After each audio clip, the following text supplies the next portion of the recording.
अर्जुनला साक्षीबद्दल बोलताना सायलीने पकडले रंगे हात। श्री स्वामी समर्थ प्रेक्षकांनो, आता अस्मिता सायली अर्जुनला रागातच म्हणते की इथून पुढे जे काही घडणार आहे ते मी आणि सचिन बघून घेऊ, तुम्ही यामध्ये पडू नकात।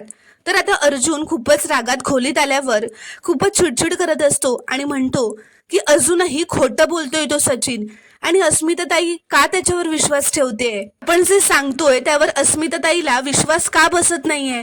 तर सायली म्हणते, मुळात मी त्या व्यक्तीच्या इतकी जवळ होते ना की अंधारात सुद्धा मला हे कळलं की ती मुलगी होती। हे अस्मिताताईंना आपण कसं सांगायचं।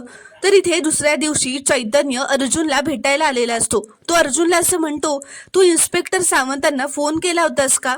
तर अर्जुन म्हणतो, मी इन्स्पेक्टर सावंतांपर्यंत एक टीप पोहोचवलीये, पण त्यासाठी ना आपल्या हातात आणखीन पुरावे हवे। तर चैतन्य म्हणतो, अर्जुन अरे अजून काय पुरावे पाहिजेत तुला, साक्षी जिवंत आहे हा मोठा पुरावा आहे ना आपल्या हातात।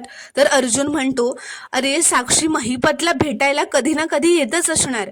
तर आता अर्जुनचं हे वाक्य नेमकं सायली त्यांच्या खोलीत जेव्हा अर्जुन आणि चैतन्यासाठी कॉफी घेऊन येते तेव्हा सायलीच्या कानावर पडतं।